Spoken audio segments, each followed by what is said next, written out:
teman-teman semuanya, pada video kali ini kita akan bahas atau kita akan fokus pada SKB kesehatan.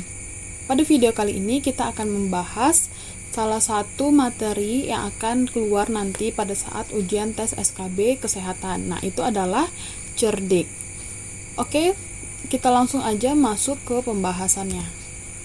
Nah, cerdik itu sendiri adalah singkatan dari beberapa program pemerintah untuk mendukung kesehatan kita. C-nya yaitu cek kesehatan secara rutin. Cek kesehatan secara rutin ini bermanfaat untuk meningkatkan kondisi kesehatan kita. Nah, semakin tepat informasi yang kita dapatkan, maka semakin bijak pula keputusan yang dapat kita lakukan.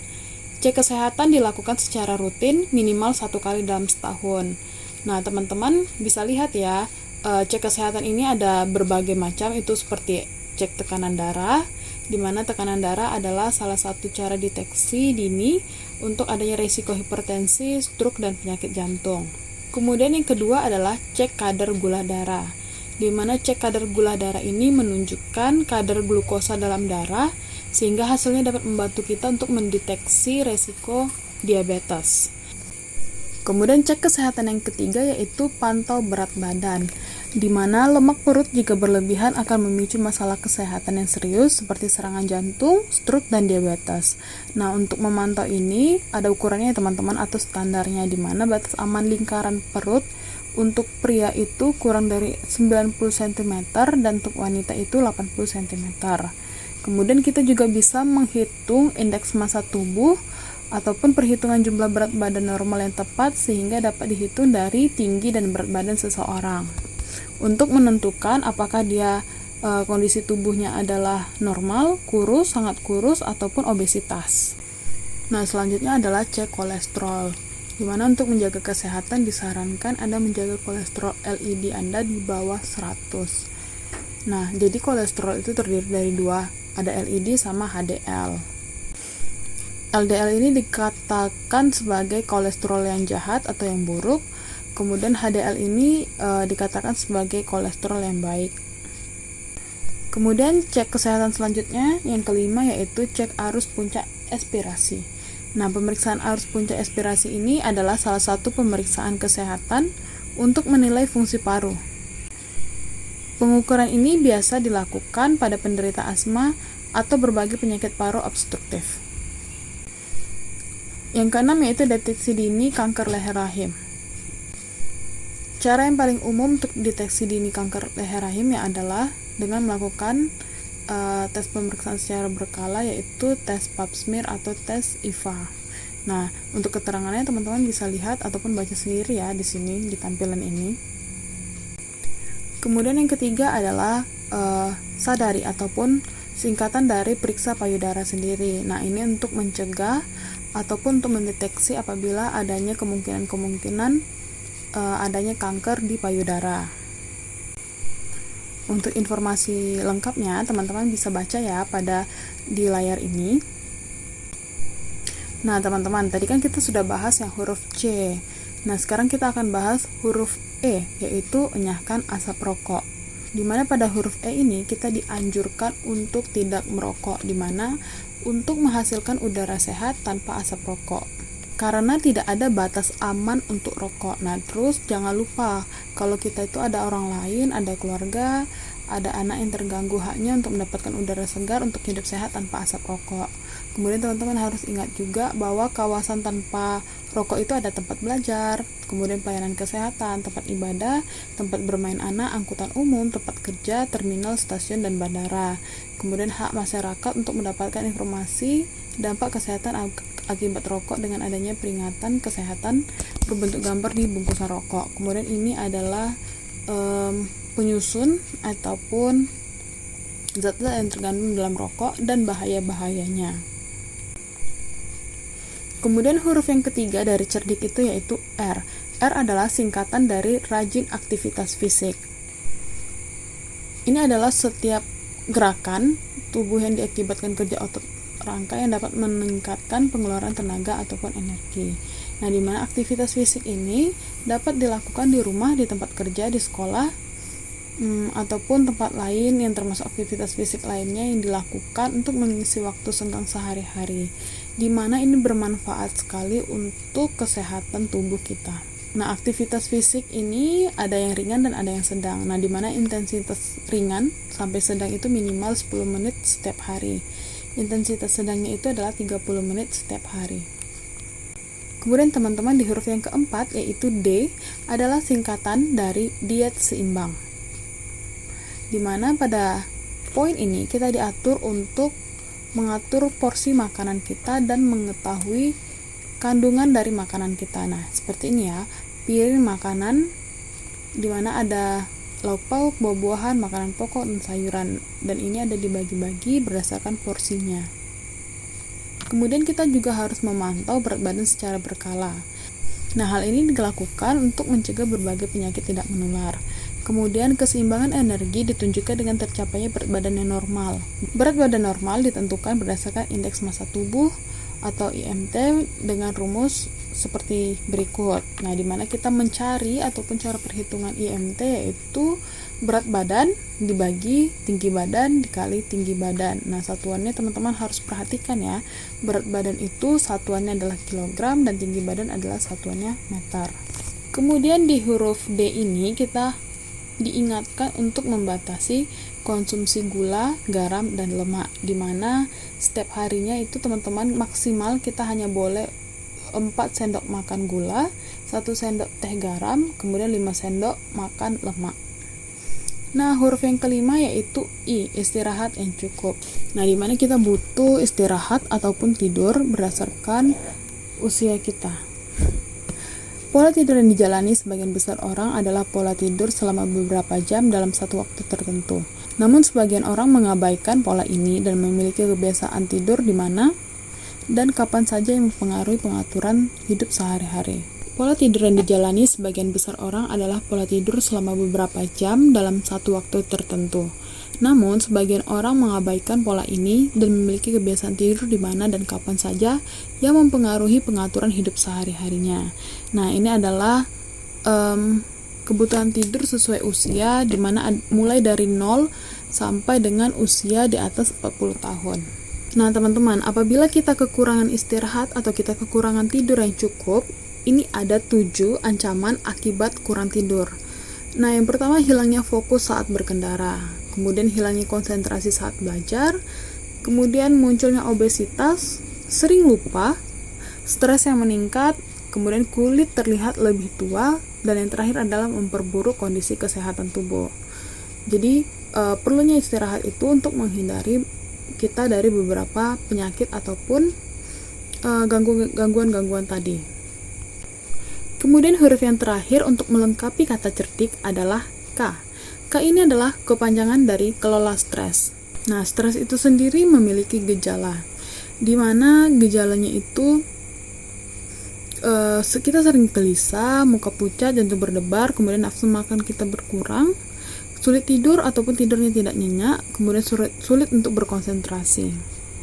Nah, walaupun kita terbiasa terhadap tingkat stres yang tinggi, bukan berarti kita bisa menghadapi stres tersebut. Setiap orang memiliki batas kritis dalam menghadapi suatu stres. Batas kritis setiap orang berbeda-beda dari waktu ke waktunya, tergantung pada keadaan kesehatan kita, keluarga, kehidupan, tuntutan pekerjaan, dan lain sebagainya. Kemudian stres yang menumpuk dapat menimbulkan gangguan kesehatan fisik maupun jiwa. Nah, lalu bagaimana cara kita untuk mengatasi stres tersebut dan mempertahankan kesehatan jiwa? Nah, ini adalah beberapa cara yang bisa kita lakukan. Yang pertama itu jagalah kesehatan dengan olahraga ataupun aktivitas fisik secara teratur, tidur cukup, makan bergizi dan seimbang, terapkan perilaku hidup bersih dan sehat. Kemudian kita dapat mengembangkan hobi yang bermanfaat, kemudian meningkatkan ibadah dan mendekatkan diri pada Tuhan, selalu berpikir positif, tenangkan pikiran dengan relaksasi, kemudian bicarakan keluhan dengan seseorang yang dapat kita percaya, dan terakhir yaitu melakukan kegiatan yang sesuai dengan minat dan kemampuan kita. Nah, teman-teman, ini ada teknik gimana cara kita untuk relaksasi untuk mengurangi gejala stres. Nah, di mana yang pertama, kita itu duduk dengan posisi santai dan nyaman. Bayangkan hal yang menyenangkan dengan mata terpejam. Yang kedua, tarik nafas dari hidung, tahan 3 hitungan, lalu hembuskan nafas dari mulut. Bayangkan seolah-olah beban pikiran itu kita lepaskan. Nah, kita dapat mengulangi ini sebanyak 3 kali. Nah, yang terakhir yang tidak kalah penting yaitu kita harus mensyukuri nikmat dari Tuhan Yang Maha Esa, ikhlas dan sabar. Oke teman-teman, tadi adalah materi tentang cerdik. Nah, di sini kita akan membahas 5 soal yang berhubungan dengan cerdik. Dimana soal-soal ini akan kita bahas secara bersama-sama. Aku akan kasih tahu jawaban dan pembahasannya. Oke, langsung saja ke soal yang pertama. Seorang anak berumur 18 tahun memiliki indeks tubuh 24 dan tinggi badan 150 cm. Berapakah berat badan anak tersebut? A. 48 kg, B. 50 kg, C. 54 kg, D. 60, E. 65 kg. Nah, teman-teman, kita tadi kan udah tahu tuh rumus dari untuk mencari indeks massa tubuh. Rumusnya adalah berat badan dibagi tinggi badan dikali tinggi badan. Nah, berat badan tadi kan itu satuannya adalah kilogram ya. Kemudian tinggi badan satuannya adalah meter. Kemudian IMT-nya tadi 24 sama dengan berat badan per satuannya kan tadi kita rubah jadi ke meter ya. Berarti dari 150 cm berubah menjadi 1,5 meter. Nah, setelah kita bagi dapatlah berat badannya itu adalah 54 kg. Maka jawabannya adalah yang C. Soal yang kedua, berapa gram anjuran konsumsi garam per orang per hari? Nah, jawabannya adalah, ini anjuran konsumsi garam adalah 2000 mg natrium atau setara dengan 1 sendok teh per orang per hari. Jawabannya adalah E ya teman-teman, 5 gram. Soal yang ketiga, Kementerian Kesehatan mengajak seluruh masyarakat untuk dapat menjadi agen perubahan dalam perilaku hidup sehat, khususnya dalam pencegahan dan pengendalian faktor resiko stroke, sehingga masyarakat Indonesia yang sehat dan berkualitas dapat diwujudkan. Stroke dapat dicegah dengan pengendalian perilaku yang berisiko, seperti penggunaan tembakau, diet yang tidak sehat dan obesitas, kurang aktivitas fisik, serta penggunaan alkohol. Untuk mencegah terkena penyakit tidak menular seperti stroke, maka dianjurkan untuk setiap individu meningkatkan gaya hidup sehat dengan berperilaku cerdik. Nah, perilaku cerdik yang dimaksud di sini adalah A. Cek kesehatan secara berkala, B. Hindari asap rokok, C. Rajin aktivitas fisik, D. Diet sehat dan gizi seimbang. Nah, jawabannya adalah yang E, semua benar. Jadi, cerdik ini adalah slogan yang berisi pesan yang mudah diingat agar masyarakat memahami dan mempraktikkan gaya hidup sehat untuk mencegah terkena penyakit tidak menular.